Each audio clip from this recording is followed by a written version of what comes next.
Hi, everybody. Hi, good afternoon. Welcome. So you may see some very young, fresh faces in the building today. And that because, yes, of course, I'm talking about Michelle here. No, just a little bit younger, Michelle. We have a new A100 class that started this week, so we're thrilled to welcome them. They're not in the room with us here today, but they are here at the State Department and also over at the Foreign Service Institute. We have welcomed this week the 193rd Foreign Service Generalist class on March 19th. 36 officers are in this class, in the A100 training class, over at FSI for the rest of the week. The class includes a number of distinguished veterans and U.S. Armed Forces, former Peace Corps volunteers, and former employees of various government agencies. In the private sector, they've worked as researchers, analysts, students, lawyers, entrepreneurs, and also contractors. Also included are 2 Thomas Pickering Foreign Affairs Fellows, one in the political career track and one in the public diplomacy track. Almost all of the class has postgraduate degrees, and many have worked, studied, or volunteered abroad. The languages spoken by the group include French, Romanian, Swahili, Tagalog, Spanish, Hindi, Czech, Japanese, and, well, there are a whole lot of others that I won't mind. Thank you. Thank you. So welcome to this class, and we look forward to seeing them around, and perhaps we can invite them to a briefing someday, Robert, if they're bored and want to join us. Next, I'd like to mention the Crown Prince Mohammed bin Salman's visit to the United States. We would like to warmly welcome him on his visit to the United States. As you likely saw, the President met with the Crown Prince just a short while ago. Our Deputy Secretary, John Sullivan, was also over at the White House for a lunch in his honor earlier today. Saudi Arabia is a key partner and a longtime friend of the United States. The U.S.-Saudi relationship has evolved and strengthened since 1940, when our 2 countries first established full diplomatic ties. Saudi Arabia's security is a priority for the United States, and we work closely with our Saudi partners to counter the threatening behavior of dangerous actors in the region. The visit provides an important opportunity for discussions on a wide range of regional and bilateral issues. We look forward to further strengthening U.S.-Saudi relationship and advancing our common security and economic priorities. And lastly, I'd like to draw your attention to the ongoing humanitarian crisis taking place in Venezuela. Effective immediately, the United States is increasing its humanitarian assistance to Venezuelans who are in Colombia, who were forced to leave their own country due to the ongoing crisis created by the Maduro regime. USAID is providing a new initial immediate assistance, which totals $2.5 million in partnership with the government of Colombia.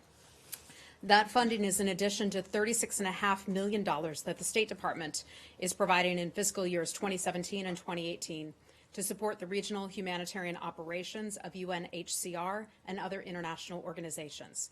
The operations include assistance for Venezuelans who are now residing outside of their country.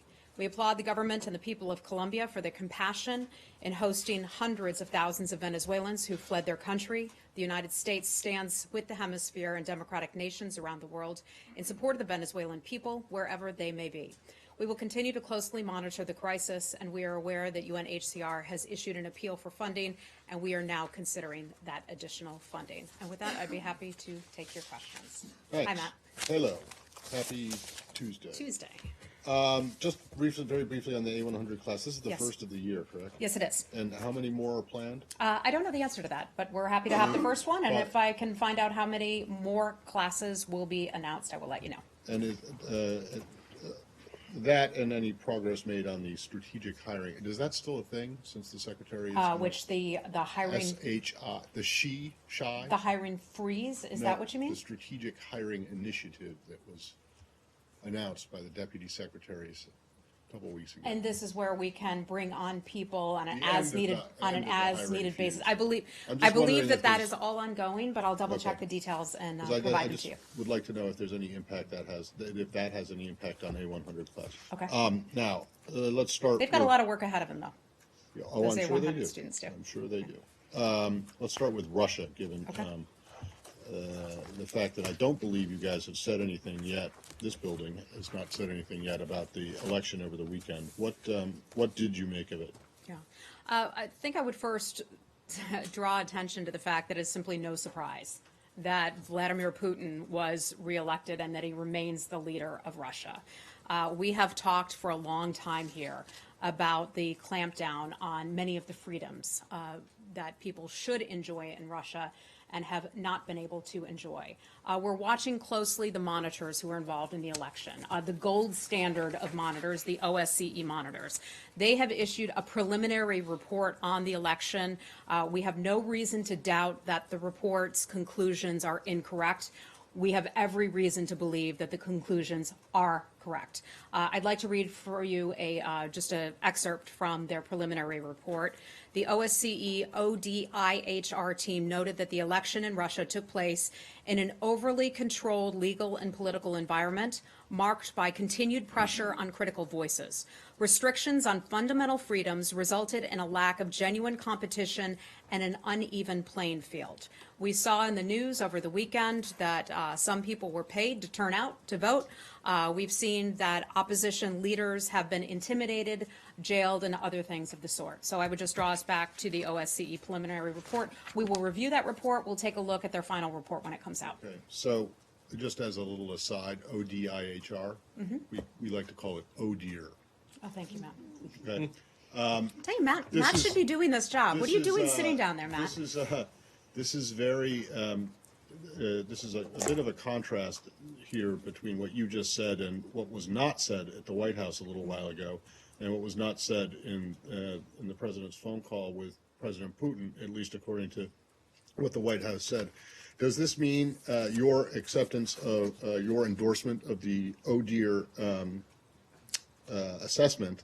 Does that mean that you do not believe that that this election was a free and fair one? I think that we would agree with the OSCE and its preliminary report. Again, it's preliminary. We've seen all the news that has come out of Russia. I would direct you back to the readout that the White House provided of the president's phone call with Vladimir Putin. Just because you see certain words in a readout does not mean that the call wasn't more comprehensive than the readout that was provided. We've seen that on many occasions at the State Department, where a readout just provides somewhat of a limited scope or description of a phone call. Right, but I mean, one thing that the president said himself, but also was in the statement, was that he had congratulated President Putin on his victory. Is that something the State Department shares? You know what? I would say that that's called protocol. And there are many countries from around the world that when someone wins, if you will, an election, that you pick up the phone and you place that phone call. We saw that from Macron. We've seen that from other world leaders who have done the same thing with Vladimir Putin. People call the United States when we when we participate in an election and win an election. So I just say that's standard. Look, there's one thing that we have to do, whether folks like it or not. We have a relationship with the Russian government. That is just a part of the world. That is just simply a reality. That does not mean that we agree with them on everything. That does not mean that we get along on every single issue. We have been very clear about calling them out for their responsibility of the horrific attacks that have continued to take place in eastern Ghouta in Syria, and we hold Russia accountable for that. So I want to be clear that we call out Russia when they are responsible for an action, and we will not hesitate to do so. But the reality is that we are two nuclear powers, two superpowers in this world, and we still have to be able to pick up the phone and have a dialogue and conversation with one another. That's okay, that's understood, but you know, the OSCE didn't come out with a damning report about the French presidential election. I don't remember the president calling up President Maduro of Venezuela after he won in what you guys said was a sham election last year. I can't remember any president calling up President Mugabe and saying, congrats on your Zimbabwe election over the course of decades until he was finally ousted. So well, Matt, I can give you the phone numbers to reach Angela Merkel, also Macron, and if you got their cell, and the President of the United States. You can call them and ask them why those world leaders and others did this as well. The reality is we have to have a relationship whether folks like it or not. Did you get Chancellor Merkel's number from the NSA I'll or someone else? Very funny. I'll see where I can get it. And just the last thing on this. Okay. When she was asked if you guys thought that the election was free and fair, your colleague Sarah Sanders said, we don't get to dictate how other countries operate. Mm-hmm.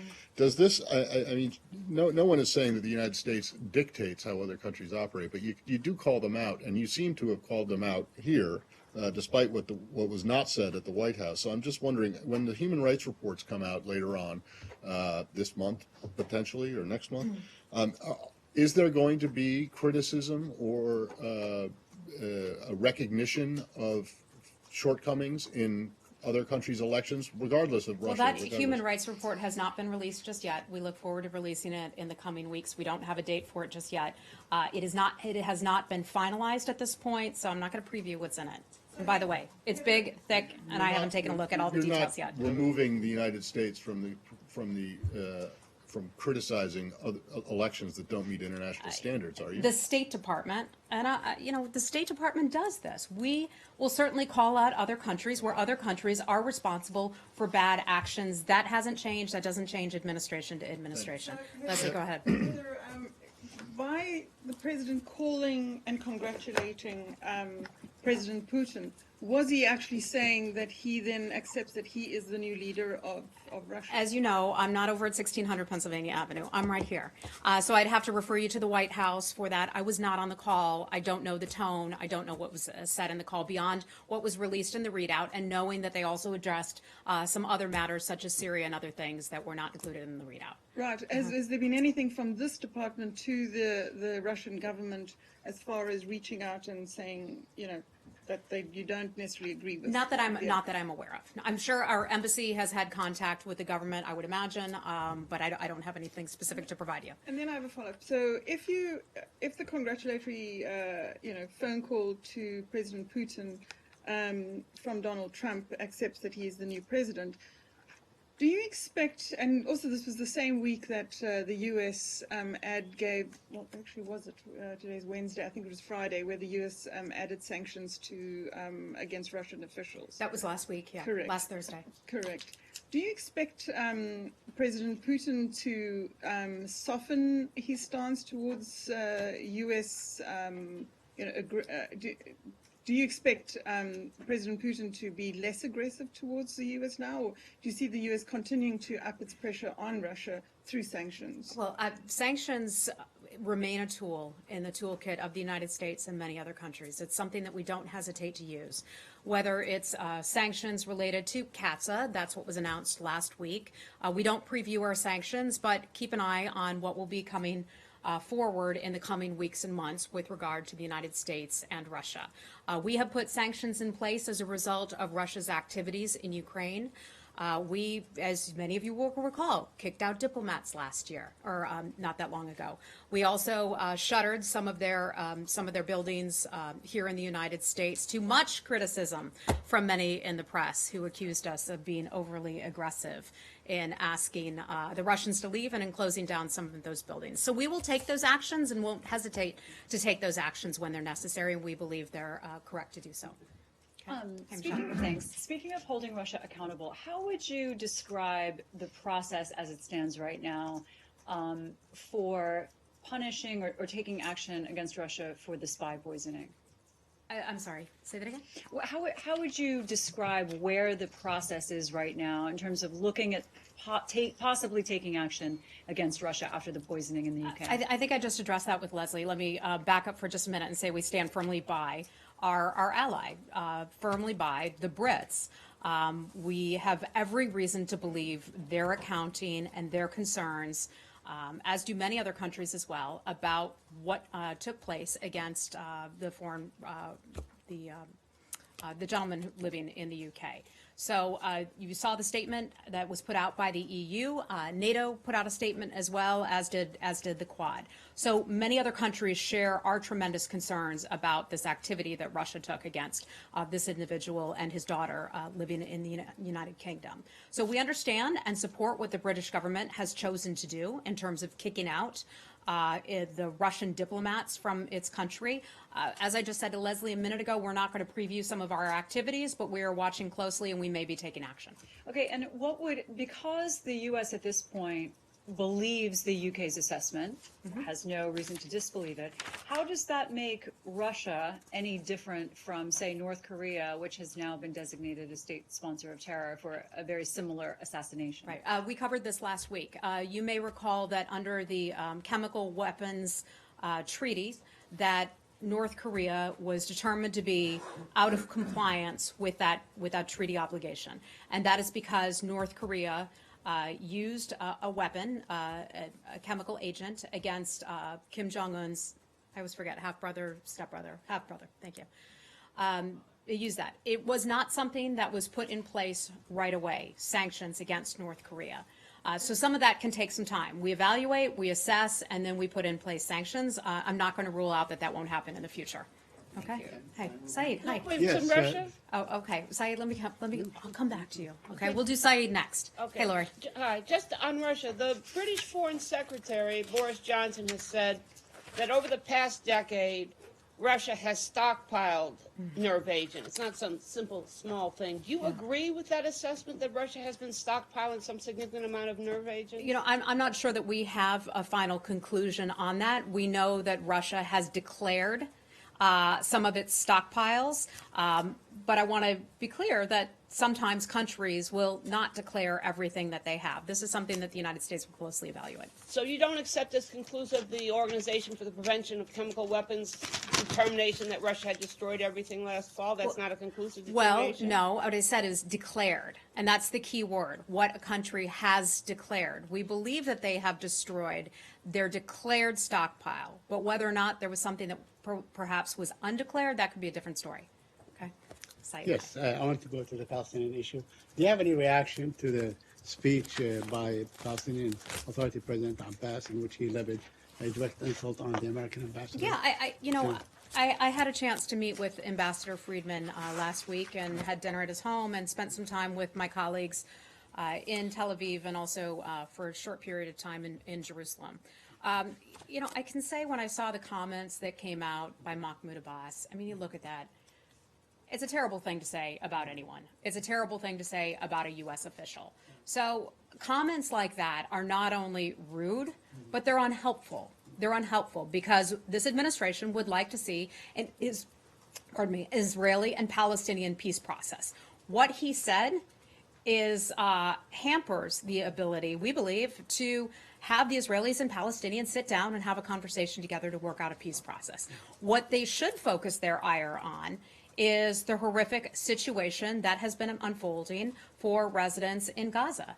You and I have talked about this on numerous occasions, the difficulties with electricity, with clean water, and all of that. Our colleague Felicia Schwartz back here knows that well since she spent quite a bit of time in Israel lately, which, by the way, can I say congratulations? No, nothing. Okay. All right, never mind. Disregard that. In any event, so my point is, Saeed, you know, that kind of comment is unhelpful. Okay. Let me ask you, conversely, what the ambassador said, he said that President Abbas was anti-Semitic for saying what he said about him. Is that tantamount to anti-Semitism? I haven't seen that part of the haven't seen that part of the comment, but it's certainly not a kind thing that he said. Okay, and basically the context in which Abbas was talking about what seems to be sort of an encouragement or support for settlement activities in the West Bank by the U.S. ambassador. Are you worried that there is a creeping annexation of the West Bank by the building settlements? You know, Said, we've talked about this so many times. I want to just hit the play button about settlements. And the president's position on settlements has been clear that we do not believe that unrestrained settlement activity advances the cause for peace or the prospect for peace. And we've made that position clear to the government over there. So there is an asymmetry between the position of the White House and the position of the American ambassador to Israel? Look, we are all on the same page with regard to this. That is the administration's policy, and that's what we work on from this building. And one okay, last and then I'm thing, going I to, promise. and Saeed, last one, then I'm going to have to move on. I want to ask you about the young Palestinian teenager, Ahed Tamimi, who is being refused a public trial. She's being tried behind closed doors for slapping Israeli soldiers. Do you have any comment on that? Are you concerned? I'm certainly aware of her case. You and I have talked about this before. We believe that people should have the right to a fair trial. Beyond that, Saeed, I just have to refer you to the government of Israel for just the details on her particular case. Miss, hi. Remind your name is Susanna? Susanna. Hold on one second. Yeah. No doubt that what was said was offensive and terrible, but I mean, is this administration really in a position to take the moral high ground that it seems to be taking when the President of the United States routinely insults his political opponents, routinely denigrates members of the press and others, and with language that is in some cases harsher than what President Abbas used. Matt, I think I would go back to one of the main tenets that we support here at the State Department, and that is not only the right to a free press, but also the right to free speech. And I may not like, and others may not like, what Mahmoud Abbas had said about our ambassador. I don't think it's right. As a mom, as a woman, as a citizen of the United States, I don't like hearing that about our ambassador. But we believe also in the right to free speech, and that includes for our president as well. Okay, so then there won't be any quote-unquote punishment for President Abbas for using his right to free speech? I'm not aware of any whatsoever. Thank you. Okay, go right ahead, sorry, Miss. So, Heather, a few days ago, 39 senators sent a letter to Acting Secretary John Sullivan in which they stressed their opposition towards Nord Stream 2 and encouraged the administration to utilize all tools at its disposal, including a provision in the Countering America's Adversaries Through Sanctions Act, to prevent construction of the Nord Stream 2. A week before, Russian newspaper Kommersant informed that the U.S. has no appetite for introducing sanctions on Nord Stream 2. Do you think that should the sanctions be introduced, of course, they could have a serious impact on the project and companies which are engaged in construction and financing of the projects like Nord Stream 2 or Turkish Stream 2? Sure, so one of the things you're talking about is CATSA. And at the State Department, we've spent a lot of time speaking with our partners and allies in other countries overseas to explain to them the ramifications of CATSA and how an individual or a company or a country could run afoul against CATSA and fall into sanctions. So in general, as a general matter, as you all know, we don't tend to comment on sanctions actions, but we've been clear that firms that work in the Russian energy export pipeline sector could, if they engage in that kind of business, they could expose themselves to sanctions under CATSA. As many people know, we oppose the Nord Stream 2 project. The United States government does. We believe that the Nord Stream 2 project would undermine Europe's overall energy security and stability. It would provide Russia another tool to pressure European countries, especially countries such as Ukraine. We've seen that what Russia has done in the past when they've turned off the pipeline in the middle of winter, causing some families to not have heat, not have the oil that they need to stay warm or cook their food, and we think that that is simply wrong. Okay, thank you. Sorry, Rich, hi. Hi, Heather. Just a quick one on Pakistan. Has Pakistan come any closer to satisfying the conditions the United States has laid out to unfreeze the aid that was frozen? Any progress update on that relationship? Sure. So we made an announcement, I believe it was late last year. My days get a little confused sometimes, about that freeze in the foreign military assistance for Pakistan. One of the things that the president has called for in his South Asia strategy is for Pakistan to take on greater responsibility for cracking down on terror groups. And we've certainly seen Pakistan take some positive steps in the right direction, but a lot more needs to be done in terms of Pakistan cracking down, not just on the Taliban, but the Haqqani network and other terror networks as well.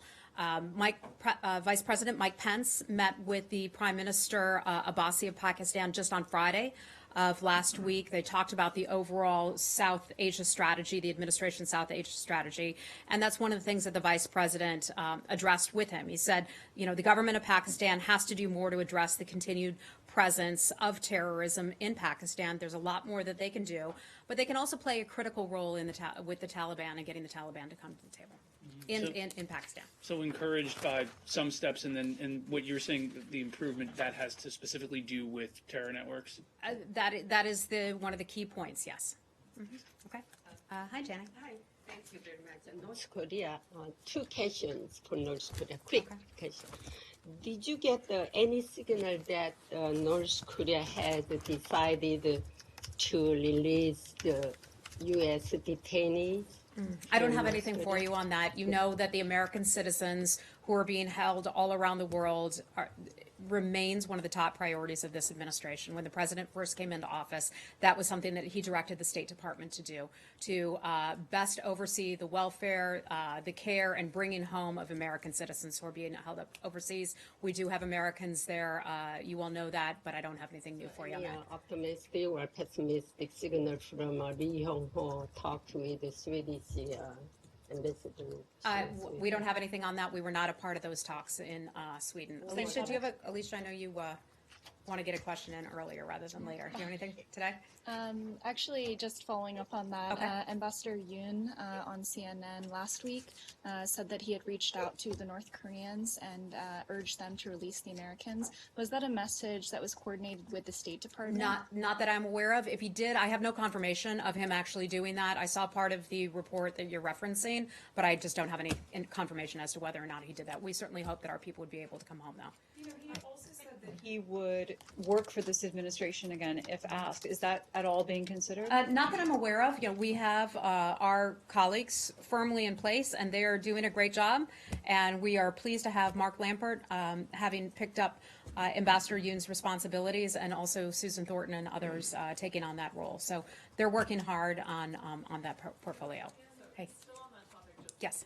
Clarify something.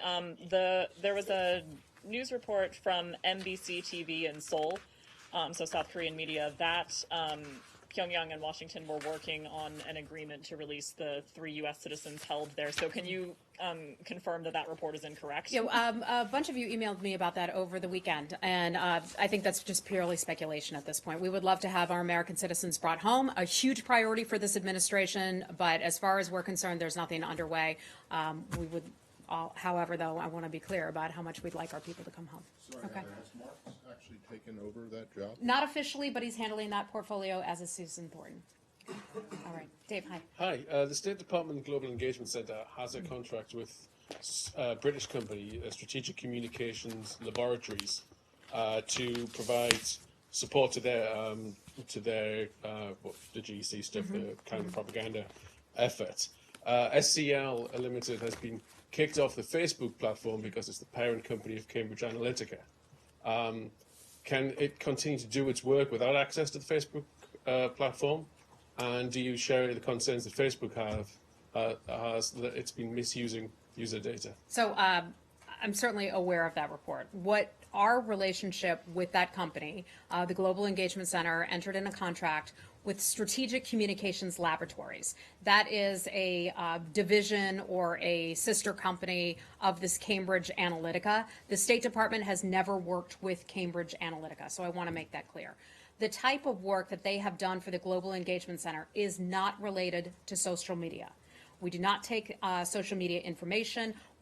The way that we have engaged them is we have hired them overseas in other countries to conduct in-person interviews. Part of the portfolio that they have handled for us is the de-radicalization, essentially, of people who would be interested in joining ISIS. So the company has engaged with people who have either left the battlefield or people who might be primed for joining groups of that nature, and we've gotten information from them and talked with them about it. So it's not a social media-based thing. Okay, and it is in the social media that they're accused of unethical practices, but they have been accused of unethical practices. Do you have any concerns about them as a company? Look, it's not my place to weigh in on what this company is alleged to have done in a space that we have not engaged them. They've done that work with other companies, other entities that we have not been a part of. We engaged them in a very specific way to interview people who we thought were at risk as a part of our way of, retraining people's minds or getting people to not jump into terrorism. The contract was a year long, and it was signed in February, so it ought to have expired. Has it continued, or has it been renewed? As far as I know, the contract was signed in 2016, in November of 2016. I believe that contract has not expired just yet. Hold on, let me see what I have in here. Yeah, so the contract was signed in November 2016. I believe they're putting together their final reports at this time. And we just always closely review our contracts as they go forward. So in other words, this contract was signed by the previous administration? That is correct. How did they find those people that they we're interviewing? I don't know. And I'm not sure that we would even give the specifics because some of this would probably fall under sensitive information about the countries in which some of these people were operating. The reason I asked is because when I did the article about the Global Engagement Center a few weeks ago, Okay. they talked about a very similar project that actually used Facebook to get in touch with those people. I'm not aware of that then. So was this the So first would time? that have been a different project? I'm not aware of that. What you just referenced, that's the first I've heard of it. Okay. So was this the first time that the State Department or a State Department branch has hired this company, SCL, or any of its My colleagues subsidiaries? who predate me here at the State Department have told me that we have hired or have worked with SCL in the past. doing? That I'm not sure. I think similar kinds of programs in the past. And, And I know that many other governments work with them as well. It's not just the United States government. I believe the Brits work with them and other countries. given the success, if you will, questionable legal or whatever that their other companies seem to have had with social media, one might wonder why social media wasn't involved. They seem to be good at doing that, whether it's... Matt, I'm sorry. I wasn't here at the time. I don't have any information on why the decision was made back in November 2016 to engage them in this kind of fashion and not in a social media, have them work on social media. Last thing, very briefly, can you explain how it is that it seems to, if this contract was in fact signed in November 2016, was there confusion that this contract was actually signed in February of 2017? I don't know. That's I don't know. It's on a government contracting website. Defense One found it yesterday. Okay. And it said, Robert, do you have anything more on that? I think usually in a contract you have a beginning work period, and I think that beginning of the work period was defined as February Okay. 2017. But the agreement to engage that contract was made in November 2016. So it was okay, is that typical for, maybe I should get into government I think I'm contracting? going to have to You learn had more three- about they how were getting government paid for 3 contracting months works. without doing any work? So your period of work began on February, so your payments began in February. All right. Okay. Anything more on that for you, we'll let you know. Okay? Go ahead. Today, the French presidential spokesperson Callan reiterated that U.S. and Turkey have reached an agreement over Manbij. And he said the implementation of Manbij deal would be delayed for a couple of weeks until the new secretary takes over. Well, that's funny because no agreement has been reached. All right. We're going to have to wrap it up shortly. Pardon me? Hi. Earlier in your discussion with Matt about the U.S. doesn't dictate to other countries. It's the 15th anniversary of the Iraq War. And I of don't course think the- I don't of think that I course the- said I don't think that I said to Matt that we don't dictate to other countries. It might have been him. I wasn't sure. I think Matt said Sometimes that. It's hard to I tell. was quoting these, Yeah. White House So spokesman. should the U.S. apologize for regime change operations, for meddling in elections in multiple countries through many means over the years? That is a big question. You're asking me about the entire history of the United States. Should we apologize? That's the question? Well, let's Should we start with the Iraq apologize for War. our government all Should- around the world? No. I think that the United States government are does you asking far me more that good than we ever do bad. And certain people in the United States and in other countries have a look or have the perspective that America does more harm than good. I'm the kind of American that looks at it from the other way around. We do far more good. Most Americans are opposed to the Iraq War. Mm. Should the U.S. government apologize for things that were put out by that podium, people who are in this administration, who fabricated information to start the Iraq War? Look, I get what you're getting at. You want to be snarky and take I a don't look wanna be back. No, snarky. hold on. I Take wanna a get look. real. Okay, and take a look back I want to get at real. the past 15 years. And Iraq is certainly a country that has been through a lot.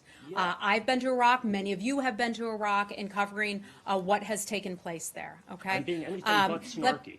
Let me finish. Okay, they've faced a lot of challenges. Right now, the most significant challenge there is ISIS, and the United States remains there at the invitation of the Iraqi government to fight and take on ISIS. I want to commend the Iraqi government for something, and that is for the past 15 years that they have had a history of free and fair elections over 15 years. That is remarkable given where they were under the regime of Saddam Hussein. I recall having met Iraqis at that time, and this dates back to 2004, 2005, and certainly everyone that I had talked to, an Iraqi citizen, had a family member that was killed in some sort of horrific fashion or disappeared and was never heard from again. I mean, that is something that as an American, when you start talking to citizens and that is their experience, that is something that's very difficult for the average American to understand, because that is simply the way of life there. The United States has a strong relationship with the government of Iraq. I'm going to look forward from this podium in this room. We have a good relationship with the government of Iraq and not going to look back at this point, okay? So no responsibility for right, the go right ahead. bloodshed, Go right ahead. or anything else? Question on Turkey, and that is that the Turks, in addition to the question of Manbij, they've also said that talks are about to resume very shortly. Is that true? Do you have a date for talks? We do not have anything to announce at this time. You, the administration have a public view on this vote that's supposed to happen later today on the Hill about Yemen?